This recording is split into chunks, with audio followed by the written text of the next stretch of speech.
My mothers and sisters in Islam, Assalamu alaikum wa rahmatullahi wa barakatuh.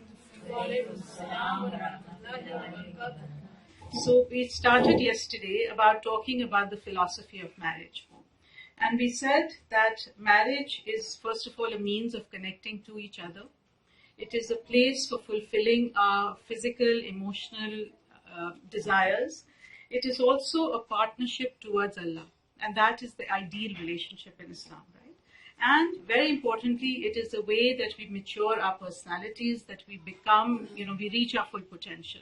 And some of the ways we do that is by learning to love, even when people are imperfect, by learning to serve, even when we don't feel like it, by becoming self-aware, which is a very important part of marriage because it will bring to life, every issue that we have. And remember, what did we say about triggers? What are triggers? Anyone? Sorry? Okay, process to allow you growth or another growth opportunity, right? So, and then we started talking about why peace at home is essential to, why peace between the couple is essential to peace at home. And we started talking about building up the walls, and we specifically talked about the wall of safety, which is part of being a libas for each other, which Allah tells us that one of the purposes of the spouses towards each other is to be a libas, to be a garment. And one of the important qualities of a garment is that it protects us, right? It protects us from the environment and all of that. So we talked about safety, and we said that there were three kinds of safety. First of all is physical safety, which is, pretty non-negotiable at home if you're going to have peace. And, what our faith tells us is that Muslim is one from whose hand and tongue others are safe. That's just the initial standard of being a Muslim. If you're a Mu'min, it goes much higher, right? Then it extends to your neighbors and all of that. So that is definitely part of our faith, to build the kind of home where others feel safe. And we said physical safety was part of it, but it was not the end of it. There was emotional safety, which meant safety from being put down, safety from being criticized, the absence of emotional abuse, for example. And the last kind of safety was commitment safety. In other words, the not having continuously the threat of the relationship ending. So whether it is between parent and child, or whether it is between spouses, the idea is that if we do not have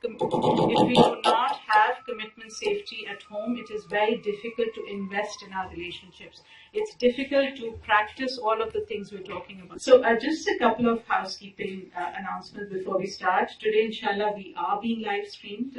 So let's see. Hopefully it will work. For those of you who are part of the WhatsApp group, I'm sorry we're a couple of days behind. It's actually taking a very long time to upload a single thing. Now I've got somebody else to do it because it was just, I was up till 2 a.m. and that I don't think is a very good use of my time. The WhatsApp group apparently is full, so I know somebody suggested there's something we can download or Telegram. So anyway, we will figure that out. But just for now, if you are going to forward the link, just tell people that inshallah it will be sorted in a couple of days or so. And again, thank you very much for all your messages. Apparently, people are having really great conversations. Lots of conversations about dishwashers, apparently. But inshallah, I'll get to some of the questions, if not here, then later. But a question that I'd like to address today, which is a very important and very difficult one, which is, how do I know it is time to walk away from my marriage? What if I cannot adjust? And it's quite difficult answering this question in a very short amount of time, but I will at least give some perspective for thought, okay? First of all, at least getting married, we need to understand is a choice, okay? And the more intentional we are about the choice before we get into marriage, the easier it will be down the road, okay? Staying married in the West is a choice. And I'm saying in the West because that's where we live. And, from an Islamic perspective, I am not a scholar, so you need to consult with people who will guide you better. But I can point you to the fact that there is more than one opinion. So if you are in a bind, then please do a little bit of research. You don't have to accept the first thing that someone tells you. There is hope. And remember that at least the way we look at Islam, the first concept is justice, right? So if you are in a situation which is unjust and oppressive, then there has to be help available, because we as a community cannot sit by and tell people to stay in relationships which are oppressive. That's as a community we're responsible for that. Okay. So I said that we can only work on ourselves, and I stand by that. There are some things which you cannot work on. If, for example, there is abuse in the relationship, there is addictions and mental health. And addictions, by the way, is a very big subject. The one thing to know about addiction, that there is very credible theories out there now that addictions are actually a loss of connection. So if that is the case, then actually a relationship, a marriage is a good place for healing addictions. However, you cannot heal a person that does not want to be healed. Okay, so that's one thing to remember, that if a person is wanting to get help, then there is help. If a person is not wanting to get help, then there is not much you can do. Affairs and infidelity. What I'm talking about is the inability to be monogamous. The multiple affairs. I'm not talking about a single one, or, again, this is a huge subject. Not wanting to be married. If a person does not want to remain married or do married, there is nothing you can do. And the reason why I bring this up is there are many times when young people will call me and say that, what do I do? My spouse, and it's usually the man, but very often the woman as well. I got married, and my spouse has told me very clearly that they do not want this relationship. It was a force or whatever, right? A few things, parents, please be sure that your children do want, if we think that all their problems will be solved once they get married, they will not be. It is our responsibility not to palm off our problems on someone else. When you're bringing someone else into the relationship, it's not going to solve problems. It's going to create more problems, okay? And I tell women this all the time, please don't marry a project. Your marriage is going to be hard enough, and you need to be able to live with the person as you see, okay? Not wanting to be married, lack of physical intimacy. What I'm talking about is the absolute lack of, and usually when a marriage hasn't been consummated, there are usually either sexual orientation problems or deep psychological issues, right? Now, with all of these issues, what makes them so hard is very often if a person is not willing to see their own part in it, right? They will do what we call gaslighting. Gaslighting means they will actually tell you that you're at fault. They will tell you that it's, something wrong in you. It's very, very heartbreaking to work with a couple where there is a complete, where one person is trying their best and the other one is putting the blame. So two people are blaming a single person. The person who's being oppressed is blaming themselves and they're trying their best, and the person who's not willing to change is also blaming them. And that's not a fair relationship, okay? What else? So when a marriage hasn't been consummated, for example, for a long time, it's going to be hard to change unless and until the person who is the other person takes responsibility, with effort, intention. A lot of things can be worked at. All of these things, if the person is willing, but if they're completely not open to change and they're blaming you, then it's going to be a hard road. And this does not mean, by the way, if you ever go to a counselor and the counselor tells you that you should get divorced, please go to another counselor. Because it is nobody's job to tell you. And the bottom line is that whether you decide to stay in a marriage or you decide to leave, it is a decision. No one's walking in your shoes. Only you know what you can take and you know what your limits are. And another person in your position may either choose to stay or leave. That doesn't make it right or wrong. You need to honor your own limits, okay? When there are none of this is going on, right? There are these other more quote unquote normal issues.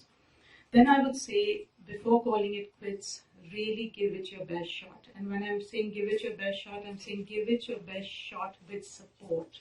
Very often when we're in a relationship, we think we've done everything possible. But unless we really get a different perspective, we don't know whether we have or not, right? Secondly, we do need to consider our own role in the picture. So what is quote unquote a good divorce? And I'm saying this, there's so many people listening to this that it's very challenging to say things and not have them taken out of context, right? So please, a humble request that if you have, don't misquote and misunderstand. If there's any issues, please get back, and I'm always happy to clarify stuff, right? But a good divorce is something which you do not do in anger. Even if you have been betrayed, if there have been abuse, whatever, you need to work on yourself before you call it quits. Because here's the thing, whether or not you're in the marriage, you're going to have to work on yourself. If you think being married is difficult, divorce is very difficult. If you have children, that's not the end of the relationship. I remember talking to someone and she said, it just didn't occur to me that, I didn't like him, I didn't get along with him, but it didn't occur to me that really I'm not going to get rid of him because I'm a parent, I'm a co-parent. And very often, when I am consulting with, because people often come on the way to divorce lawyers because I'm much cheaper, right? So they would rather deal with the issues before they go to the divorce lawyers. And by the way, if you have issues, on the way to divorce lawyers is really not a good place to work on your relationship. It's not. Counseling therapy is hard. It's not a magic pill. So if somebody, in the first couple of times they meet you, they tell you that, call it quits, you guys really shouldn't be married to each other, please get good help. Okay, just because somebody's a counselor doesn't mean that they know how to work with troubled relationships. And be realistic about your options for the future. I know, especially people who don't have many options, they choose to stay in relationships which are not very healthy, and they need to make the best of it. And again, as a community, we need to recognize and respect, especially a woman's right to make this decision and honor that decision, whatever it may be. This is really important. So, as even if somebody is going through abuse, for example, as counselors, we cannot tell them to leave. Although, surprisingly, my daughter was just giving her licensing exam in the US, and there apparently, the answer was to suggest them to do something drastic about the relationship. But again, even if a woman stays in the relationship, that's her choice, and we need to respect and honor that. And whatever, let them be the leader, because especially a troubled relationship will really suck the self-esteem and resilience out of somebody, right? So when they are in that position, it's not helpful to tell somebody, oh, you should leave, or you should stay, or you should work at it. Let them get professional help. Families are not really the best people at this time. Sometimes, if they are very emotionally involved, to give, to look at the picture. So, trust the woman and support her is. So today, inshallah, we will continue building the house, and we talked about the wall of safety. And today we will talk about another wall, which is the wall of trust. Okay.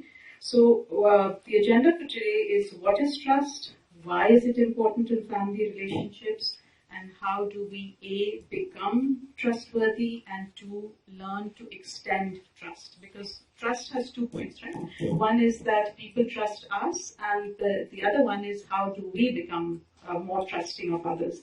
Because what I'm noticing that in this day and age, we have lost a lot of that. We are much more suspicious than we need to be. So hopefully today we will get a different perspective of that. So first of all, what is trust? How do we know that somebody is trustworthy? Any ideas? So what is, what is trust? Okay, good. So keeping your word, definitely. Very, very important. What else? What does it mean to trust someone? Okay, to be able to depend on them, rely on them. What else?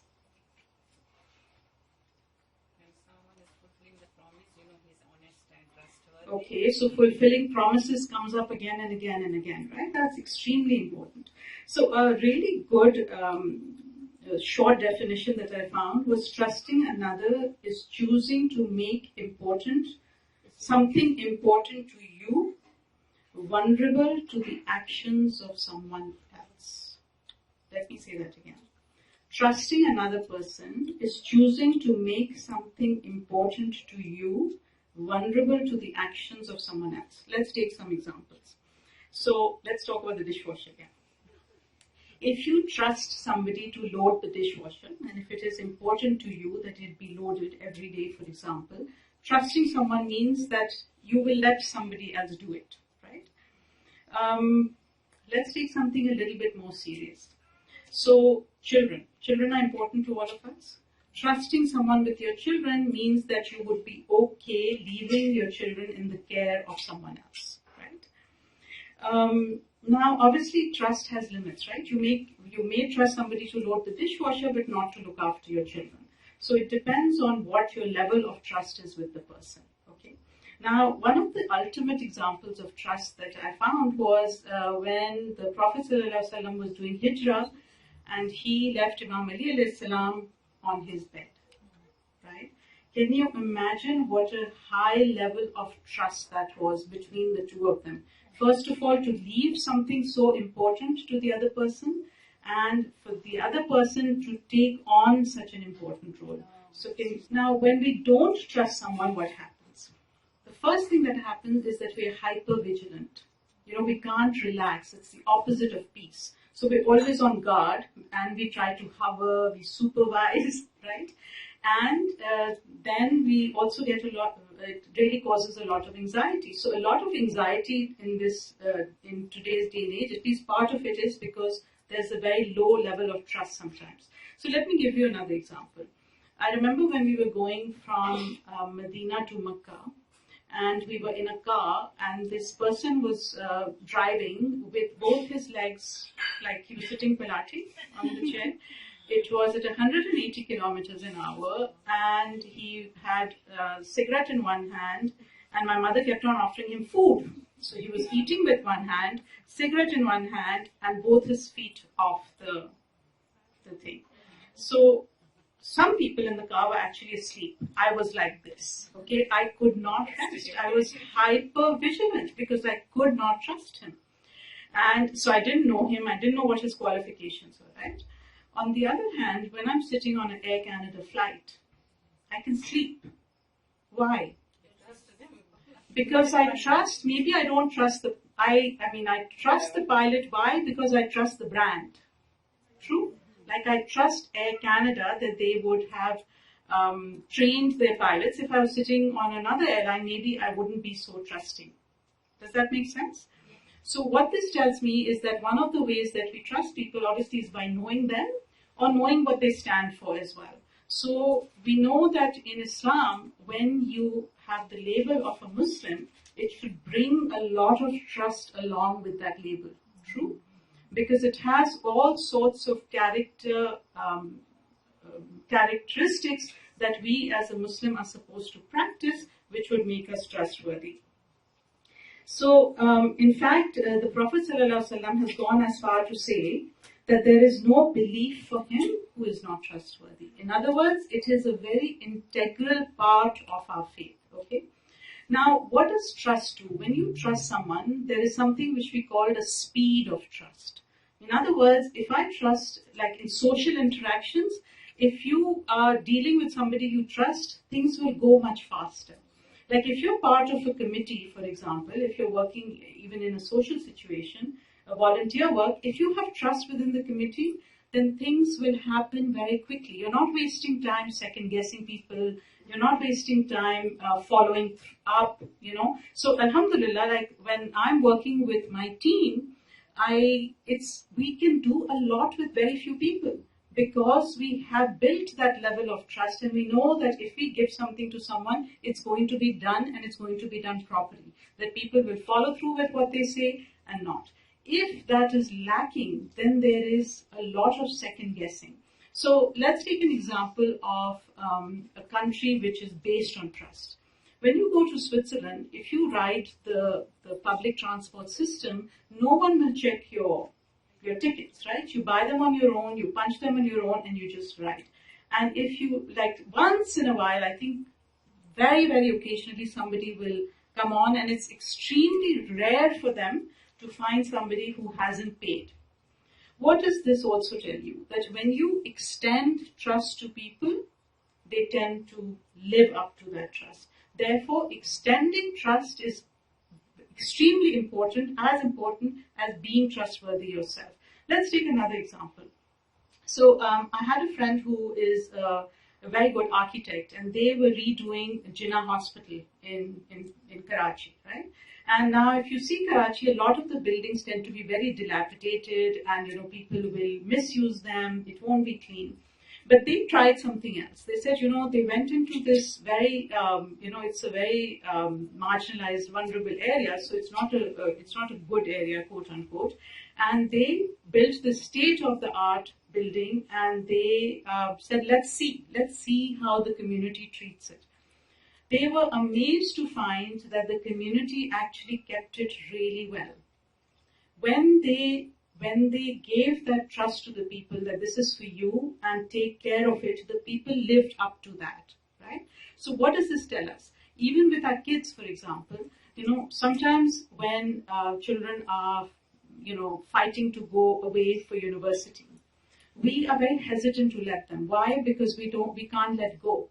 But we need to understand that if we have done our job, right? If we have trained them, and remember we talked about the steps of training, it's not just throwing your child into the world, it actually takes steps. Once you've done everything, then it is time to trust them, because what does Islam tell us? After 14, a child is a wazir. A wazir means an ambassador. If somebody is your ambassador, the first concept is that you have to trust them. Why would you pick somebody to be an ambassador if you cannot trust them, right? So we also, when our kids are wanting to fly the nest, we really have to ask ourselves, what is it? Is it a lack? I don't trust myself. I don't trust my upbringing. What is it? If I've done everything, then my role as a parent should change so that I can let them fly. Okay. Now, what happens when we are betrayed? Reality is that when we trust, there will be times when people let us down. That's just reality of life, right? So what do we do? Does it mean, and why, what psychologists tell us is that the need to trust is again a very human instinct. We need to trust. It's part of the way we connect with other human beings is by trust. Because without trust, what happens is that we are completely independent. We can't count on anyone else. If I can't trust anyone, I have to do everything myself. Like even at home, if I am very into control, for example, and I want everything done, and I keep picking these examples for a reason, right? Because a lot of women will say that we don't get help at home, we don't get help at home. And when you really ask them, it's not really that they don't get help at home, that they want things done exactly the way they want it, right? So what happens when I don't trust is that I have to do everything myself. And if I'm doing everything in life myself, I can't really do anything else. So human relationships work on the ability to trust and to delegate, right? So obviously there are three types of trust. One is blind trust, like I trust everybody who comes along, which probably may not be very smart. The other opposite extreme is that we are suspicious of everyone. And again, when I'm saying trust, think of these little things. Because what we know about trust is that it is built in sliding door moments. What does that mean?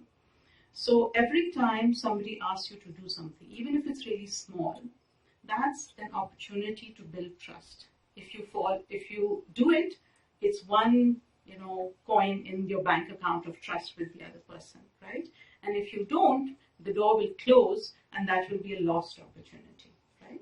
So the idea is that we need to give others opportunity to build trust, and also when they are doing it, we need to up the level of trust that we have with others. That is called what we say wise trust. In other words, we're not suspicious of everyone and we don't have blind trust, but we have some way of building trust with other human beings. Now, when we are betrayed, what happens is that there's a storm within, because our need to trust doesn't go away, and yet the idea of trusting causes a lot of fear, right? And by the way, this starts from very young children. Normally, our ways of trusting are built when we're babies.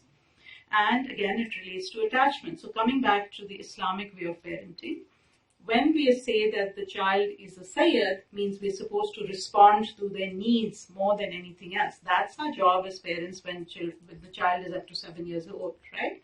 When we do that, their ability to trust increases. Why? Because when they cry, somebody is responding. And this is the reason, for many years we were told don't respond to children's cry, train them. Did anyone hear that? Yeah. Really bad advice, right? Because it goes against your instinct. What is your instinct telling you? When a child is crying, pick them up and comfort them. So when anything goes against your instinct, Allah guides in two ways. One is instinct and the other is revelation. When Allah puts instinct in within us, it means that there is a reason for that. If somebody is upset, our instinct, our fitra, our nature, the way Allah has created us tells us that we need to comfort that person. True? So again, for young parents bringing up children today, there's so much advice, right? So much. Have some filter. You don't need to, just because something's popular, we don't need to follow it, right? So have some filter. If it goes against what is, deep within your core, then really question it. Okay. So what does it, what's the bottom line? 3 things that you need in order to trust somebody.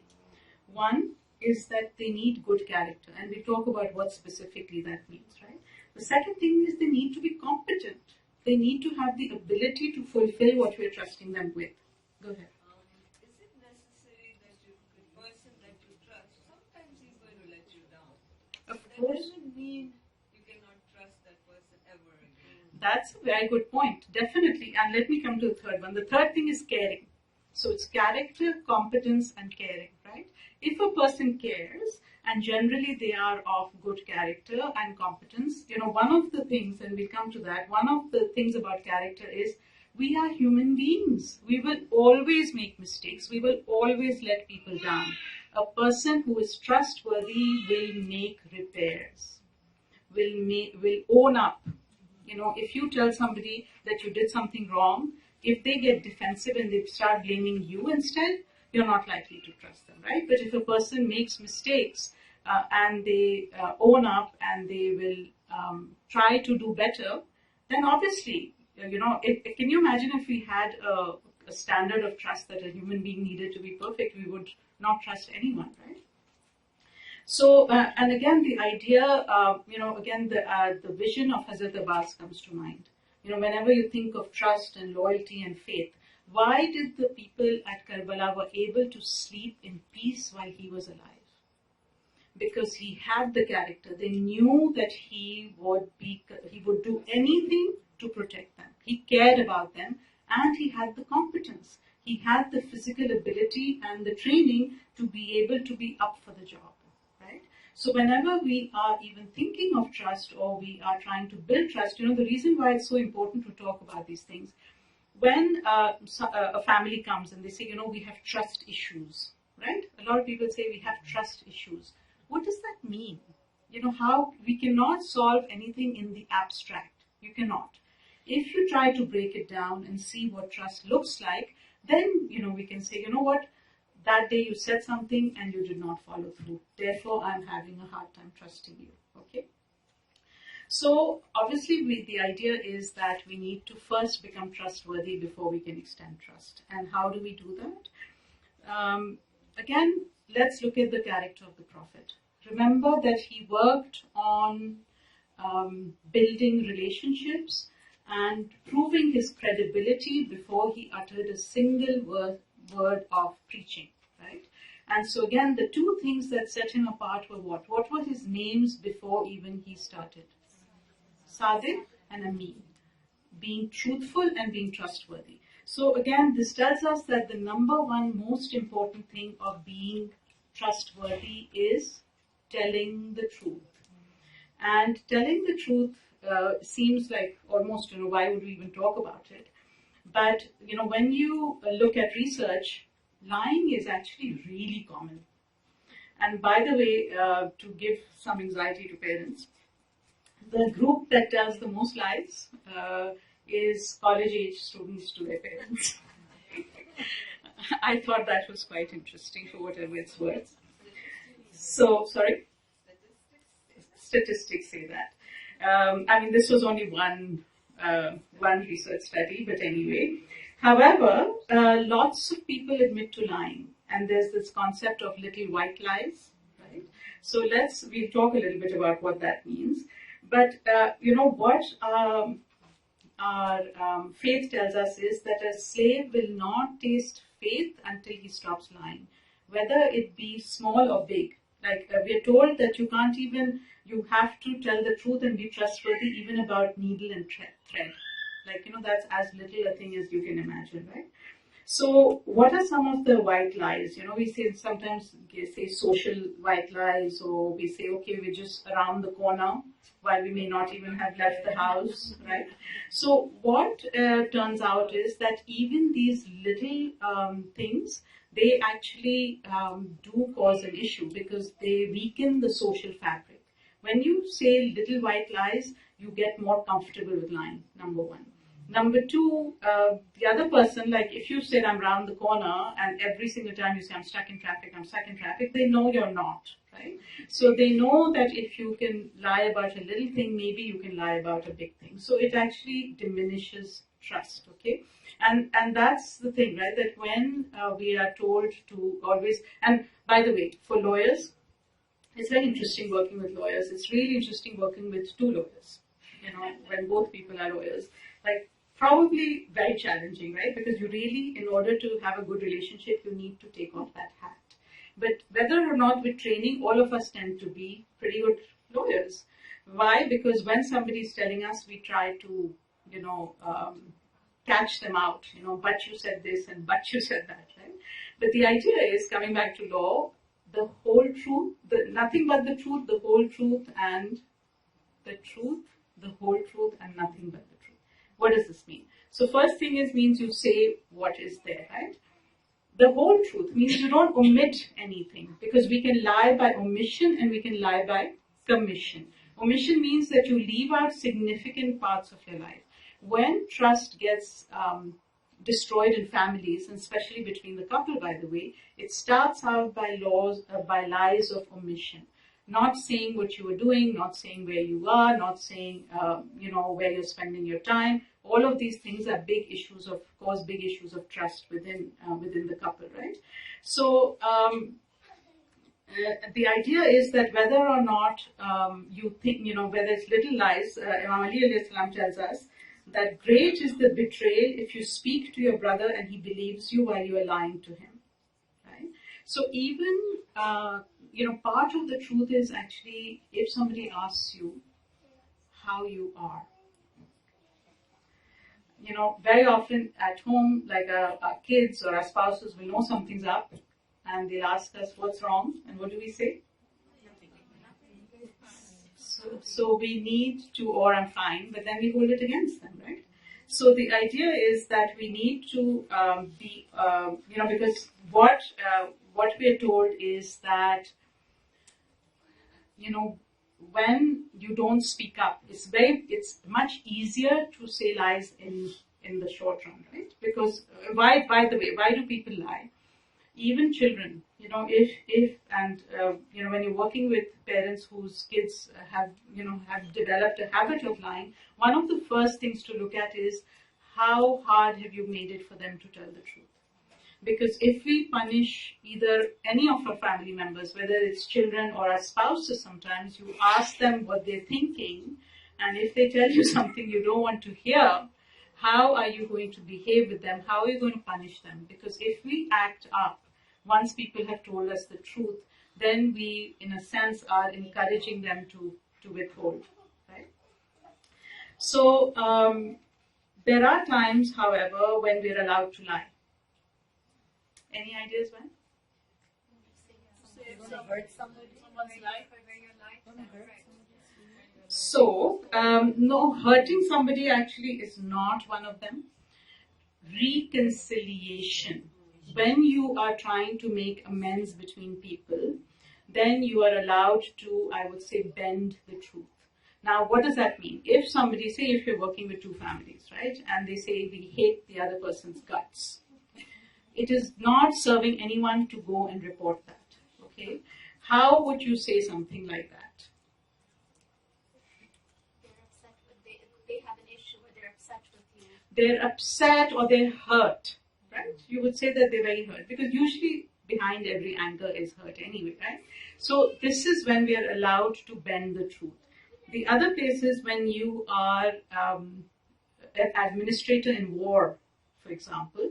If you are a strategic, trying, then you obviously are not going to say your whole strategy to the other party, right? And what was very surprising to me was that in order to please your spouse, what does this mean? So one thing that instantly came to mind is if I ask my spouse, am I looking fat or old? I really don't want to hear the truth. So obviously, sorry? Yeah. So if your spouse asks you, am I bald or am I like whatever, find those few hairs, right? So, again, it comes back to mending the relationship, right? So, but honestly, the idea is that we should try as much as we can to be truthful.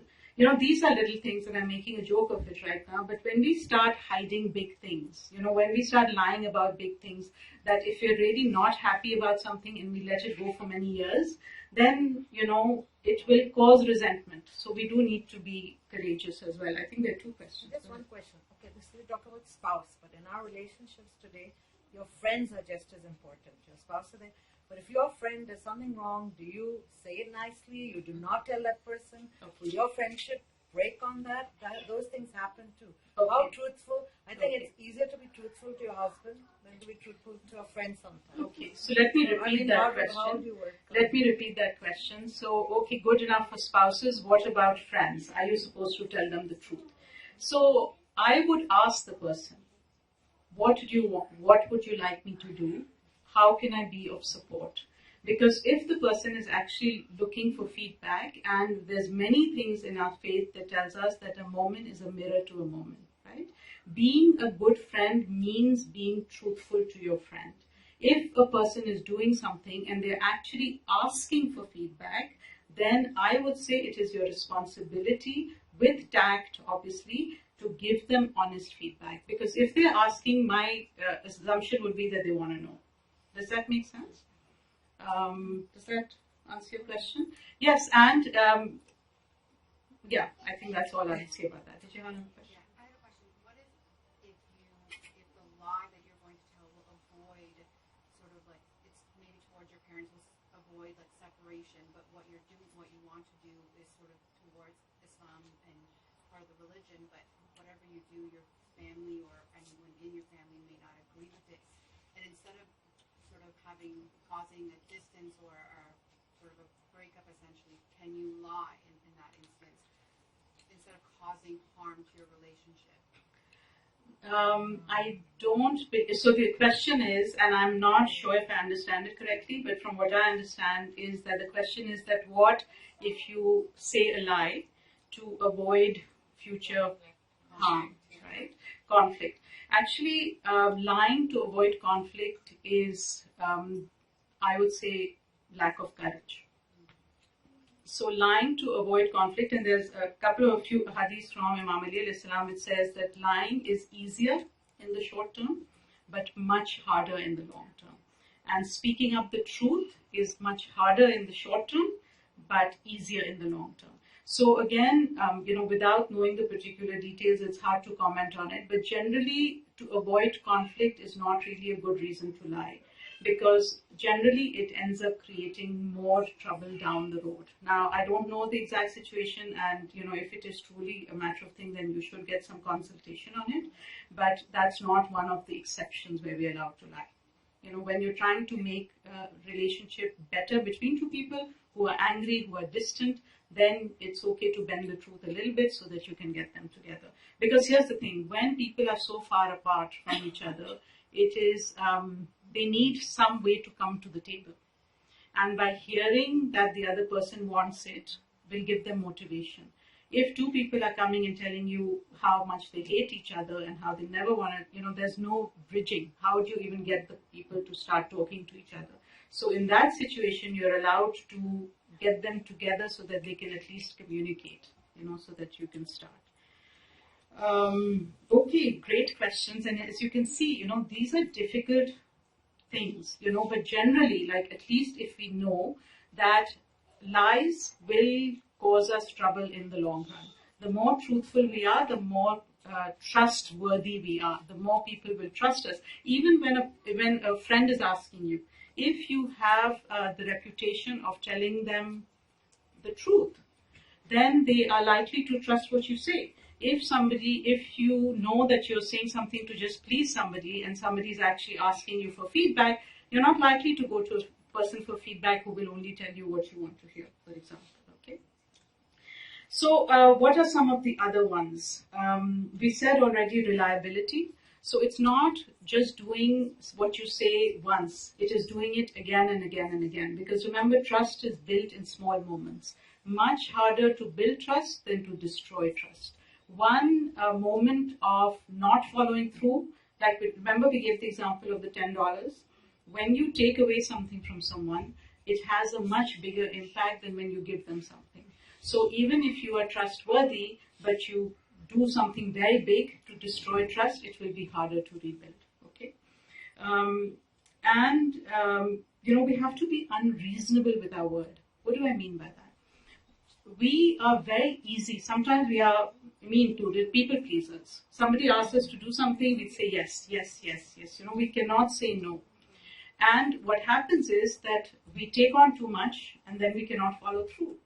So that's how we destroy trust, right? Even with ourselves. So, one of the examples that come to mind is the Prophet ﷺ. He told somebody that I will meet you next to this boulder. And it was nighttime, and the person may have forgotten about it, and the whole night passed, and the sun came up, it became very hot. And the Prophet was clearly uncomfortable, and his companion started telling him that, please move away, take care of yourself. He said, no, it's about me. I told this person that I will remain here till he comes back, and that is what I need to do. So again, the idea that we need to be slow to promise. But once we have given our word, then again, we're told that the word of a moment is ironclad. If somebody gives you their word, they're going to do something, like even if it's a small thing, the society and everything will work better if we can absolutely trust that they will do it. Absolutely, right? And we can only do that if you're slow to promise. If we promise everyone everything all the time, it's we can't do it. It's simply not possible. And by the way, if you have taken on something, right? If you have promised someone to do something and you cannot, don't ignore it. So the temptation is that we say it's okay. Again, we give ourselves the benefit of the doubt because we say at least I had good intentions.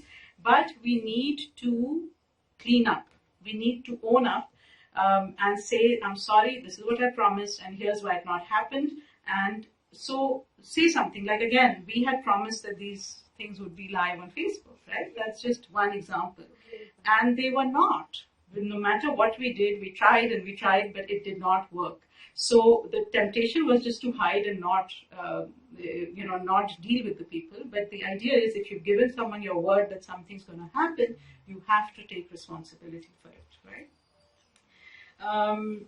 What else? Integrity. What does it mean to be in integrity? It's a tough word. What does it mean? What does integrity mean to you? More close to honesty. Integrity. It is close to honesty, but it essentially means that your inside and your outside is the same. So you practice what you preach, that even when things are uncomfortable, you have the courage to do the right thing, and that you will live your values. So in the Quran, we're told, we're asked, do you say what you do not do? A very, very strong statement.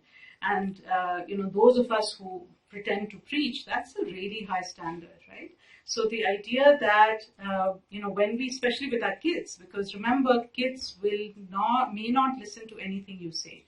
They will always watch what you do, right? So if you're in integrity, they will follow your values. But if you say one thing and you do another, and kids are very often, like if you go to a store and you do something which is, even you don't even consider it, they will, if you've taught them, if they've heard about the concepts, they will actually question you on it. And instead of being defensive, how can you build trust in that moment? By accepting, apologizing, and backtracking. So say if you took home some change by mistake and your child tells you, but this is not ours, and they gave it to you by mistake. I know it's going to be much harder in the short run, but remember, integrity is doing the uncomfortable thing. To go back and give it back to the store will be much more valuable for your trustworthiness in the long term. Okay. So accountability, again, when we make mistakes, we own up, right? And honoring other people's privacy. So, there's a saying that what Peter tells me about Paul tells me much more about Peter than Paul. What does that mean? So if you are not holding somebody else's honor, I cannot trust you because I know you will do the same to me. And this is just, we won't go into Giba and gossip right now, but the idea is that when we speak about other people, even within families, when our children are watching us, it is destroying our trust with them. The way we handle, by the way, our most challenging relationships in the family, like how we treat our most challenging child, is going to be the flavor of your family, not how you treat your favorite child.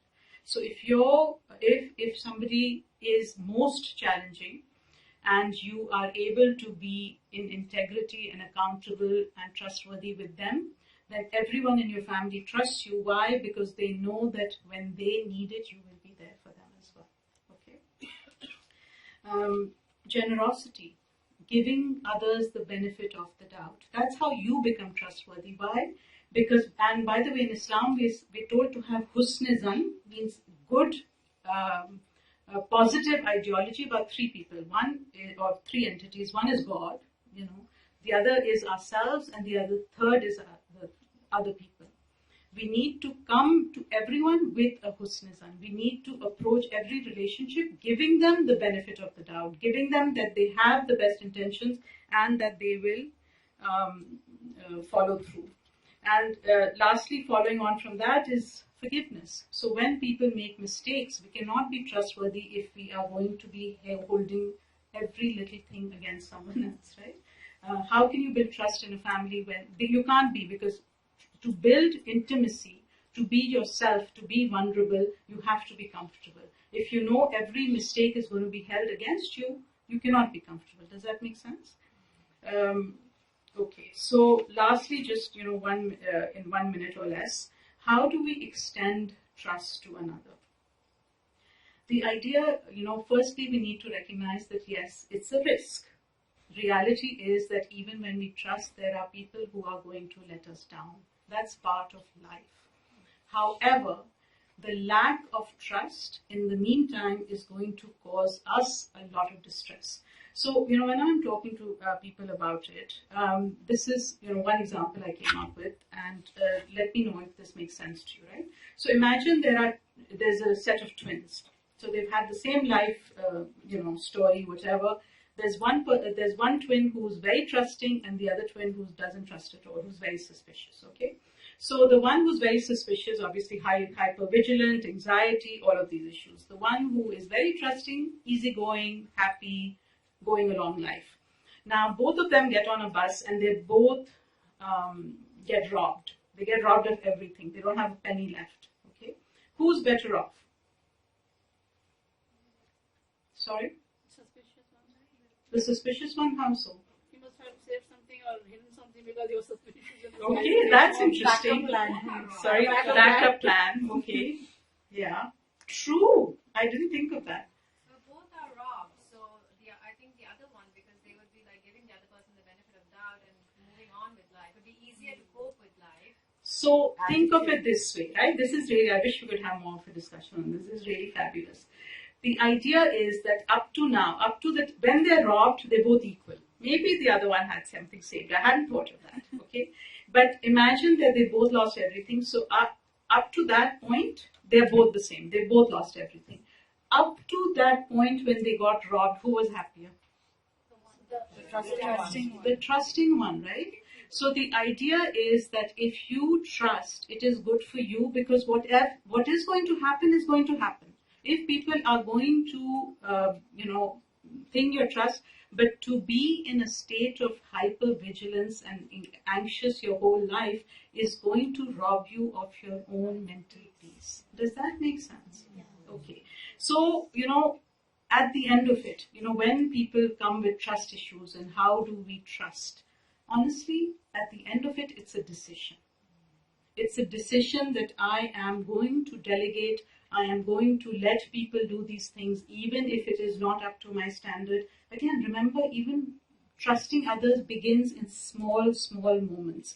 If you feel that, somebody is working in your home, for example, and you need to hover, you need to stand to make sure they're doing a good job. A really good way to start building trust is to stop. Stop yourself from doing that. Why not just do it yourself, right? If you've hired somebody to do a job, because remember, you cannot hold somebody accountable for results if you supervise the methods. You cannot hold somebody responsible for the results if you supervise the method. Okay? So again, building trust with other people takes, thing, and literally we have to act opposite. So if we want to control, we need to let go. And we need to acknowledge the pain. So if we've been hurt, by the way, and if we have had a loss of trust, what I'm not suggesting is that we minimize it. What I'm not suggesting is you say, you know what, I'm not going to trust anyone else. This is how I am. No, that's not a good way for you to be. If you're a human being, you will be in pain. You will be. That's part of life, and it's okay. That's how we grow, right? So you acknowledge the pain, you work through the pain, but then you allow yourself to trust again. And of course, if we don't trust other people, how will we build ultimate tawakkul on Allah? Right? Again, that is the final level of trust. If we believe that in His hand, in His hand is all good, that He has our best interests at heart, He will probably bring us some things which make us uncomfortable in the short run, but in the end, everything is all good. Okay.